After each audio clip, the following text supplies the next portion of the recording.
Palworld received half the amount of sales as Pokemon when you compared the first 3 days of units sold. This is likely the closest any monster taming franchise available on Steam has ever come to the hype level of Pokemon. The hype level can really be seen when you look at the peak player count.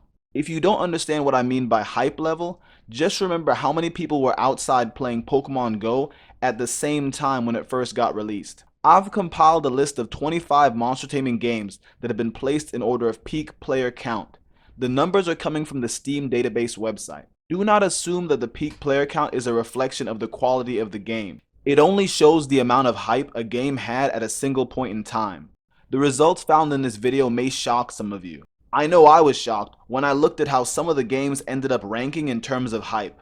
Some of these really took me by surprise, especially when it came to how large the gaps were between some famous games, like really well-known games in the community. This video is also a good way to encourage indie game developers that their game might be able to achieve more hype than they initially thought possible. Let me know if you were personally surprised by any of the stats you see in this video. If you are a game developer in this community, do you have any personal goals for your peak player count? Where did your favorite game rank in this list of 25 games? What factors do you think played the biggest role in how much hype these games were able to achieve on Steam? I tried my best to choose games that I knew all had a solid fan base, despite whatever their peak player count was showing. I hope you all enjoyed this video, and I hope this was helpful information. I'm glad the stats shown on screen are showing more than just a peak player count. That way, those of you who are watching are able to see other relevant information while these games are being compared.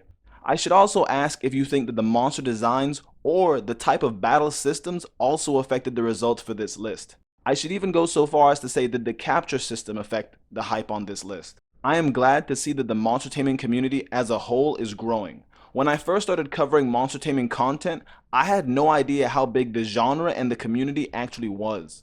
If you enjoyed watching this video, be sure to subscribe and like and share. Find out what happens next time on the OFC.